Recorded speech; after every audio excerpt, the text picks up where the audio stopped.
चलने लगा श्री हरिवंश श्री हरिवंश श्री। अब हम परेशान कि कल तो हमारे मन में आ रहा था कि हम आएंगे भी नहीं, आज सुनेंगे भी नहीं, और ये तो चलने लगा। अब हम लाख प्रयास करें कि रुक जाए, पर वो तो एकदम जैसे कोई नृत्य कर रहा हो, ऐसे हरिवंश हरिवंश श्री हरिवंश श्री हरिवंश। और जब जुगल घाट के आए तो सामने हरिवंश महाप्रभु की छवि, और रास मंडल तक कैसे हम चले गए हमें कुछ होश नहीं, वही नाम गूंजे। बस हृदय में छा गया कि अब तो बस प्रियाजू के। अब वो हरिवंश नाम ऐसे चलने लगा कि मतलब जपना नहीं पड़ा। फिर दूसरे दिन घटना घटी, एक सखी गाती हुई जा रही थी, प्रिया बदन छवि चंद्र मनो प्रीतम नयन चकोर। उसके पीछे पीछे हम, तो उसने ऐसे देखा, उसने कहा कि क्या बात है बाबा? तो हम कहा ये जो आप गा रही हैं, हमारे पास पैसे तो है नहीं, आप ये ग्रंथ खरीद के हमें दे दो।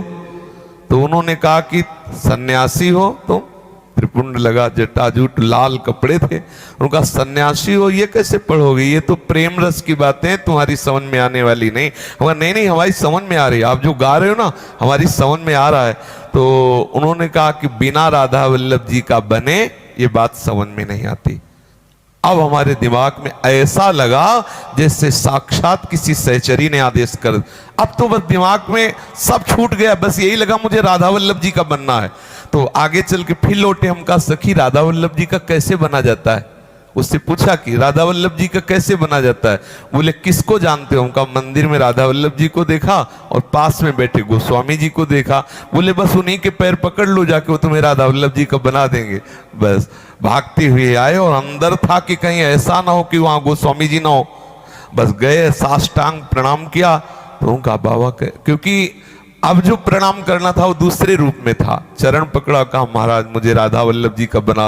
अरे बाबा ये सब जटा और ये सब कट जाएगी? हम कहा हाँ कट जाए। बोले कंठी काटनी पड़ेगी? हम कहा हाँ काट दीजिए अब। तो तुरंत फिर कंठी नहीं मंगा, हमारे पास 1 रुपया नहीं था कि मैं कंठी भी लाऊं। पूज्य गोस्वामी जी ने कंठी लाके और शरणागत मंत्र दिया। ऐसी कृपा हुई पूछो, हम तो चाहते ही नहीं थे, हम तो बचना चाहते थे, लेकिन उन्होंने रंग दिया अपने रंग में। तो जिनको घसीटना है ना वो